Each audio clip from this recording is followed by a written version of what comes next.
말씀을 계속적으로 보고 있습니다. 이 사도행전의 말씀은 교회를 하나님께서 어떻게 세우시는가라는 것에 대해서 우리에게 말씀하여 주는 겁니다. 교회를 하나님께서 어떻게 세우시는가. 그리고 특별하게 진정한 기독교가 무엇인가라는 것에 대하여서 이 말씀을 통하여 우리에게 말씀하여 줍니다. 어제 3장의 말씀에서는 사도행전에서 나타난 첫 번째 이적에 대하여서 우리가 살펴보았습니다. 어제 보았던 첫 번째 이적이 무엇입니까? 낮으면서 앉은뱅이 못 걷는 자가 걷게 되는 그러한 이적이었죠.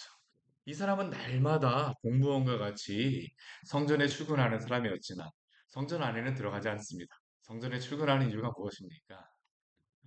구걸하기 위하여서입니다. 먹고 살기 위하여서. 그가 그냥 성전에 갔던 이유는 먹고 살기 위하여서죠. 왜냐하면 그는 걷지 못하였기 때문입니다. 장애인이 되게 되면 이 몸에 장애가 있게 되면 사실 그 시대에는 성전에 함부로 들어가서 예배할 수가 없었습니다. 그러면 그 사람에게 정말로 필요한 것은 무엇일까요? 당장 오늘 먹고 사는 그러한 문제가 아니라 예수 그리스도를 믿고 구원 얻는 것입니다. 그래서 어제 말씀을 통하여서 베드로와 요한을 통하여 금과 은은 내게 얻거니와 내게 있는 것을 내게 주노니 나사렛 예수의 그리스도 이름으로 일어나 걸으라. 그리고 그 베드로와 요한의 그러한 말을 들었을 때에 그의 발과 발목에 힘을 얻어서 걷게 된 줄 믿으시기를 바랍니다. 이제는 누가 그를 데려올 필요가 없습니다. 이제는 그가 성전 문 앞에 앉아 있을 필요가 없어요. 이제 누구 힘으로 들어갑니까? 자신이 그 자신의 발과 발목에 힘을 얻어서 하나님께 예배드리러 갑니다. 누구 때문입니까? 예수 그리스도 이름 때문이죠. 그리스도의 이름 때문에 그 이름에 능력이 있어 그가 바로 힘을 얻고 하나님을 예배하게 된 줄 믿으시기를 바랍니다. 교회가 세상에 주어야 될 것은 바로 이걸 하는 겁니다. 다른 것 주지 말고 그리스도의 이름을 주라고 이야기하는 것이에요. 우리가 물론 금과 은이 필요하여서 먹고 살아야 됩니다. 그러나 이것으로는 우리가 주님의 나라에 들어갈 수 없어요. 오직 우리는 예수 그리스도의 이름으로만, 예수 그리스도의 이름을 믿을 때에만 우리가 영혼의 구원을 받는 줄 믿습니다. 그런데 이렇게 놀라운 이적이 벌어졌음에도 불구하고 이것을 믿지 않는 사람들이 있었어요. 베드로와 요한이 베드로가 이 일을 행하고 나서 그 사람들에게 말하였던 것이 무엇입니까? 우리 앞에 19절 말씀에 보게 되면 베드로가 그 주변에 있었던 사람들에게 이렇게 외칩니다. 그러므로 너희가 회개하고 돌이켜 너희 죄 없이 함을 받으라. 이같이 하면 새롭게 되는 날이 주 앞으로부터 이를 것이요. 그러므로 다른 것을 하는 게 아니라 그러므로 너희가 회개하고 돌이켜 너희 죄 없이 함을 받으라. 여기에 나와 있는 모든 사람들, 이 나면서 안진뱅이 된 사람뿐만이 아니라 모든 사람이 회개하고 돌이켜 주 예수 그리스도를 믿어야지만 주님의 나라에 들어갈 수 있다는 것을 베드로를 통하여 우리에게 전하여 주는 것입니다. 왜 그럴까요? 육신이 성하다라고 생각하지만 여전히 안진뱅이 된 사람이 그곳에는 많았기 때문입니다. 오늘 말씀을 보십시오. 구원받을 만한 다른 이름이 없음에도 불구하고 이 놀라운 이적을 예수 그리스도의 이름으로 행하였음에도 불구하고 믿지 않는 사람들이 여전히 있습니다. 오히려 박해를 행하는 그러한 사람들이 있어요. 오늘 1절 4장 1절 말씀에 보게 되면 사도들이 이러한 것들을 백성들에게 말하였을 때에 제사장들과 성전 맡은 자와 사두개인들이 이르러서 이 베드로와 그 요한을 좋아하지 않습니다. 싫어하였다라고 이야기합니다. 왜 이들이 싫어합니까? 예수 안에 죽은 자의 부활이 있다라고 백성에게 가르치기 때문이죠. 이미 예수님께서는 한 50일 전쯤에 그 오셔갖고 성전에서 7일간 예루살렘 성전에 입성하신 다음에 사두개인들에게 가르치셨던 것이 있어요. 부활이 없다는 사두개인들에게 부활이 있음을 알려주셨습니다. 무엇을 통하여서? 아브라함과 이삭과 야곱을 통하여서 야곱의 하나님을 통하여서 부활이 있다는 것을 이미 모세오경을 통해서 증명하시고 알려주셨습니다. 그런데 이들은 어떻습니까? 그것을 들었음에도 불구하고 예수님을 믿지 않았습니다. 오히려 그것 때문에 어떻게 합니까? 예수님을 십자가에 못 박았었죠. 그들이 왜 예수님을 십자가에 못 박았던 이유가 무엇입니까? 단순히 부활만을 가지고 이야기했던 것은 아닙니다.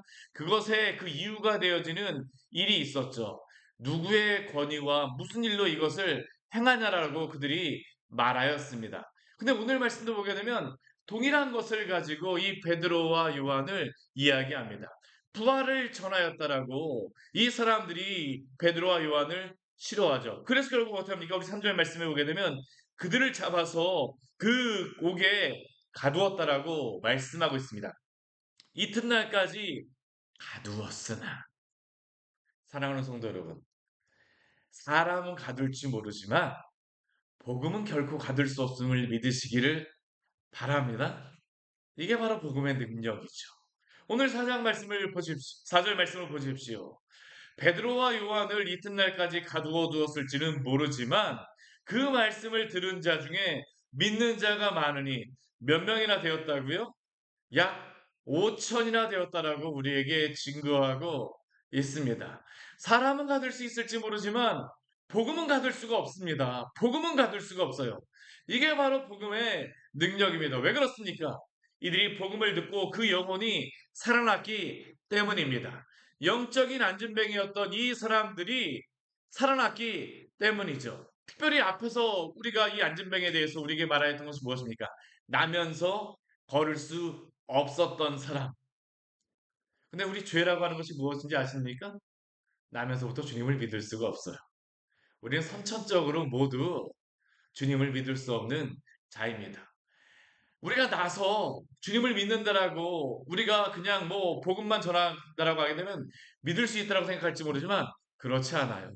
성령께서 역사하시지 않게 되면 허물과 죄로 죽었던 그 영혼을 살리시지 않게 되면 살아날 수 없습니다.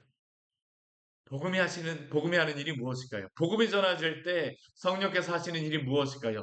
그 죽었던 영혼을 살리시는 것입니다.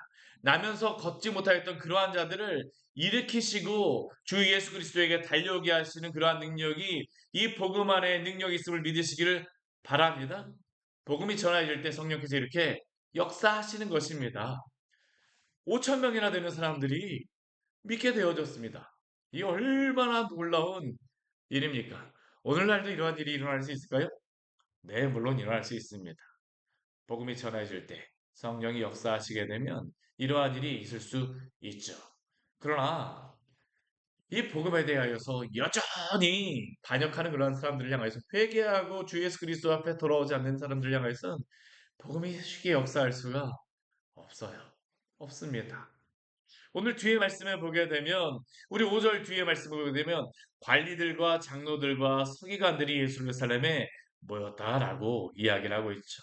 대제사장 안나스와 가야바, 요한과 알렉산더 및 대제사장님들이 다 참여했다라고 말하고 있습니다. 다시 한번 사내들인 공회의 사람들이 모인 것이죠. 이전에 예수님을 십자가에 못 박기 위해서 모였었는데 이 사람들이 다시 모였습니다. 예수님을 십자가에 못 박았던 그 중요한 이유 중에 한 가지를 가지고 예수님께 질문하죠. 너희가 무슨 권세와 누구의 이름으로 이 일을 행하였느냐? 너희가 무슨 권세와 누구의 이름으로 이 일을 행하였느냐? 사도들 가운데 세우고 묻고 있습니다. 예수님께 예전에 예루살렘에서도 물었던 것과 동일한 그러한 질문이죠. 그런데 오늘 베드로와 요한은 이들에게 무엇으로 이야기합니까? 오늘 8절 말씀을 보게 되면 이들이 이 일을 행할 때에 한 가지 이들에게 있었던 모습이 있습니다. 우리 8절 말씀 같이 한번 읽어볼까요? 이에 베드로가 성령이 충만하여 이르되 백성의 관리들과 장로들아 이들이 어떻게 이렇게 담대하게 복음을 증거할 수 있습니까? 성령에 충만하였기 때문입니다. 성령은 우리에게 용기를 주십니다. 사랑하는 성도 여러분, 우리 모두가 성령의 충만함을 삼아야 될 줄 믿습니다. 우리 이번 주 금요일 저녁 8시부터 성령 말씀 기도회를 행하려고 합니다. 우리 성령 말씀 기도회 우리 주일날도 우리 설교를 하였지만요. 우리 성령 말씀 기도회가 뭐냐면 우리 사도행전 말씀해 보게 되면 열흘 동안 그 제자들이 성령 임할 때까지 기도하잖아요. 그렇죠. 오순절 때까지. 우리도 동일하게 성령의 충만함을 사모하면서 기도하는 그러한 시간입니다. 성령의 충만함을 입을 때에 이들이 제사장들 앞에서 이야기하게 되죠. 베드로 같은 경우 어떻습니까? 불과 얼마 전까지만 해도 예수님 부인하며 도망갔던 자 아닙니까? 그런데 오늘 베드로가 이 제사장들에게 관리들에게 말하는 것을 들어보십시오. 만일 병자에게 행한 착한 일에 대하여 이 사람이 어떻게 구원을 받았느라고 오늘 우리에게 질문한다면 참 이게 얼마나 멋있는 말입니까?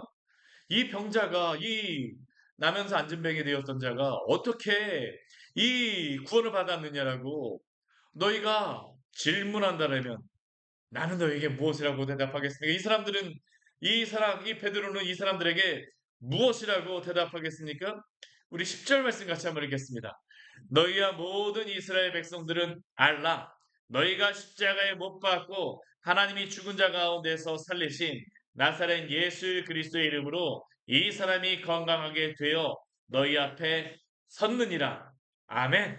이러한 용기 있는 담대한 증거를 하시기를 축원합니다. 성령께서 충만함을 주셨을 때에 이 일을 감당하게 되어지죠. 너희와 모든 이스라엘 백성들은 알라! 알라! 이들이 모르는 것은 무엇입니까? 성경적인 지식이 없습니까? 아니에요. 이 제사장들과 이 바리새인들, 이 장로들 성경의 지식에 대해서 너무나도 잘 알고 있죠. 그러나 무엇에 대해서 모르고 있습니까? 예수 그리스도가 부활하셨다는 것. 예수 그리스도가 그들의 죄를 위하여 죽으셨다는 것은 알지 못하고 있습니다. 그렇기에 오늘 베드로는 무엇에 대하여 증거합니까? 다시 한번 예수 그리스도에서 증거하죠. 오늘 이 앞에 선 사람들, 이 사람들이 사실은 누구라는 겁니까? 나면서 안진뱅이 된 자들이라는 겁니다. 이들이 알아야 될 것은 다른 것이 아니라 예수 그리스도를 믿어야 된다는 것을, 예수 그리스도를 알아야 된다라고 오늘 베드로는 이들에게 증거하고 있음을 믿으십시오. 오늘 우리가 이 세상에 가서 외쳐야 될 이름이 무엇입니까? 예수 그리스도의 이름임을 기억하시기를 바랍니다. 오늘 또한 예수 그리스도의 이름을 믿으십시오. 믿으세요. 믿으세요. 예수님이 어떠한 분이십니까? 오늘 11절 말씀 같이 또 한번 읽겠습니다. 이 예수는 너희 건축자들의 버린 돌로서 지은 모퉁이의 머릿돌이 되었느니라. 예수님은 너희 건축자들의 버린 돌. 이들은 지금 무슨 권위로라고 이야기를 하고 있죠. 왜 이들이 무슨 권위라고 이야기합니까? 이 성전 안에서는 누구의 권위밖에 없다는 겁니까? 내 권위밖에 없다는 겁니다. 하나님의 권위가 필요하잖아요. 이들에게는 누구의 권위가 중요합니까?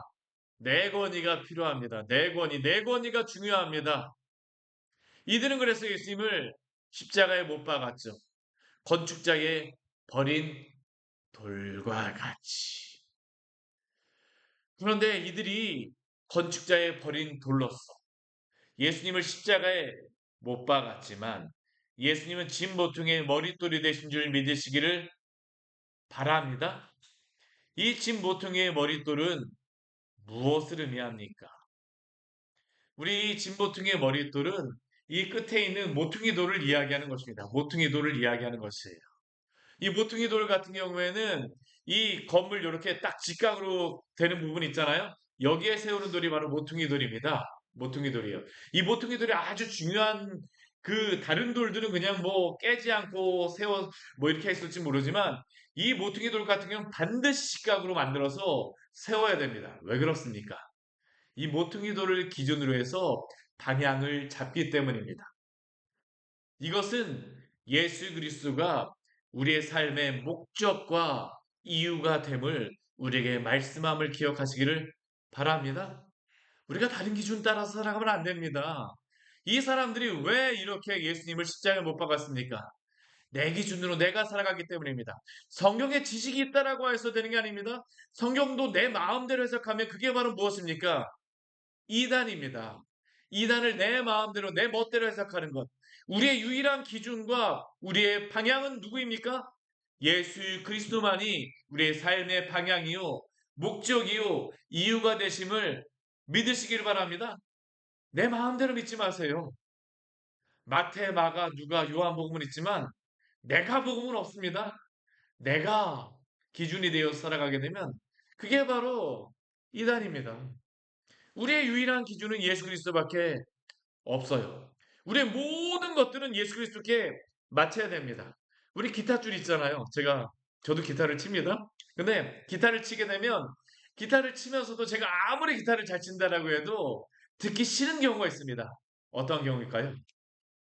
줄이 맞지 않으면 아무리 기타를 잘 쳐도요. 뭐 기타를 잘 치는 뭐 그런 사람이 아무리 열심히 친다 해도 기타 줄이 맞지 않으면 그 소리는 시끄러운 소리밖에 내어질 수 없어요. 기타는 그 소리를 맞춰야 됩니다. 성도가 아름다운 소리를 내고 싶잖아요. 아름다운 그러한 하모니를 내고 싶잖아요. 맞추고 싶잖아요. 그럼 누구에게 우리의 음을 맞춰야 될까요? 예수님께 맞춰야 됩니다. 예수님께. 우리의 모퉁이 돌은 예수 그리스도입니다. 예수 그리스도예요. 오늘 12절 말씀 우리에게 이렇게 말씀하고 있습니다. 우리 같이 한번 읽겠습니다. 다른 이로서는 구원을 받을 수 없나니 천하 사람 중에 구원을 받을 만한 다른 이름을 우리에게 주시니 없음이라 하였더라. 오늘도 우리는 이 말씀이 진리인 줄 믿습니다. 다른 이로서는 구원을 얻을 수가 없습니다. 구원을 얻을 수가 없어요. 천하 사람 중에 구원받을 만한 다른 이름을 하나님께서 우리에게 주신 일이 없습니다. 사도 베드로가 빌립보 3장 7절에서 9절 말씀에 그가 이렇게 말하고 있죠. 우리 같이 한번 읽어볼까요? 우리 빌립보서 우리 3장 7절에서 9절까지의 말씀입니다. 저는 이 말씀을 들을 때 참 은혜가 되어집니다. 빌립보 3장 7절, 8절, 9절의 말씀입니다.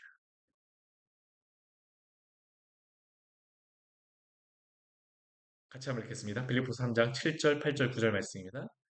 그러나 무엇이든지 내게 유익하던 것을 내가 그리스도를 위하여 다 해로 여길 뿐더러 또한 모든 것을 해로 여김은 내 주 그리스도 예수를 아는 지식이 가장 고상하기 때문이라.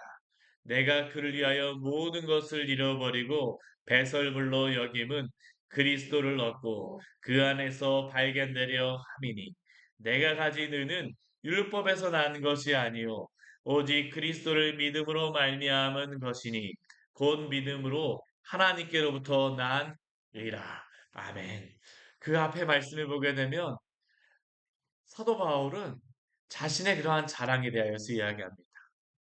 내가 할례를 받고 이스라엘 족속이고 베냐민 집하고 히브리인 중에 히브리인이고 율법으로는 바리새인으로 열심으로는 교회를 박해하고 율법으로는 흠이 없는 자라고 그는 자랑하였지만 그러나 예수 그리스도를 믿고 나서는 그가 이제는 다른 이 모든 자랑을 다 무엇으로 여깁니까?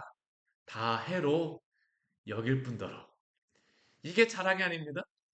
우리 자신에게 뭐 회사 들어가려고 하게 되면 이력서 열심히 쓰지 않습니까? 내가 무엇도 했고요, 무엇도 했고요, 무엇도 했고요. 근데 사도 바울은 예수 그리스도를 믿고 난 후서부터는 그 모든 자신의 이력서의 모든 것들을 좋은 것 정도로 여기 그냥 뭐 도움이 되는 것으로 여기지 않습니다. 무엇으로 여긴다고 합니까? 해로 여긴다라고 합니다. 왜 그렇습니까? 해 정도가 아니라 배설물로까지 여긴다라고 하죠. 왜 그렇습니까? 그리스도 예수를 아는 지식이 가장 고상하기 때문입니다. 그는 이제 더 이상 세상에서 발견되려고 하지 않습니다. 누구에게서 발견되려고 합니까? 그리스도 예수에게서 발견되려 하기 때문입니다. 사랑하는 성도 여러분, 그리스도 예수에게서 발견되시기를 축원합니다. 우리가 물론 이 세상에 많은 것들이 필요하죠. 그러나 그리스도 예수에게서 우리가 발견되지 않게 되면 우리는 구원을 받을 수가 없습니다. 우리의 의는 오직 예수 그리스도로 말미암아서만 발견되는 의, 하나님이 주신 그 의로서만 우리가 구원을 받을 수 있습니다. 천하 사람 중에 구원을 받을 다른 이름을 우리에게 주신 일이 없습니다. 오늘도 예수 그리스도 안에서 발견된 자로서 이 믿음 갖고 승리하시기를 축원합니다. 같이 기도하도록 하겠습니다. 하나님 아버지 오늘 말씀을 통하여 우리에게 귀한 은혜를 주시니 감사를 드립니다. 사도 베드로가 주님의 이 복음을 전하였음에도 불구하고 많은 사람들이 박해를 행합니다. 주님, 우리가 주 예수 그리스도를 믿고 주 예수 그리스도의 복음을 전함에도 불구하고 이 땅 가운데서 우리를 인정하지 않는 이해하지 못하는 사람이 있다고 해서 낙심치 말게 하여 주시옵소서. 때로 그러한 일이 일어난다 할지라도 주님 우리가 그리스도 안에서 발견된 것으로 다른 이로서는 구원받을 만한 이름을 우리에게 주신 일이었기 때문에 주님 우리가 주 예수 그리스도의 이름을 자랑하게 하여 주시고 그 모든 상황 속에서도 저희가 담대하게 살아갈 수 있도록 주의 은혜 내려 주시옵소서. 특별히 우리에게 하나님 아버지 만남의 축복도 허락하여 주십시오. 그 모든 사람들과 함께 우리의 직장에서도 주 예수 그리스도를 담대히 전하게 하여 주시고 우리에게 맡겨주신 이 놀라운 사명을 따라서 성령의 충만함을 따라 주 예수 그리스도의 증인으로 살아가는 우리 귀한 성도들 되시도록 도우시고 인도하여 주시옵소서. 예수님 이름으로 기도드립니다. 아멘. 오늘 말씀 같이 기억하시면서 우리 간절히 기도하며 주 앞에 나가도록 하겠습니다.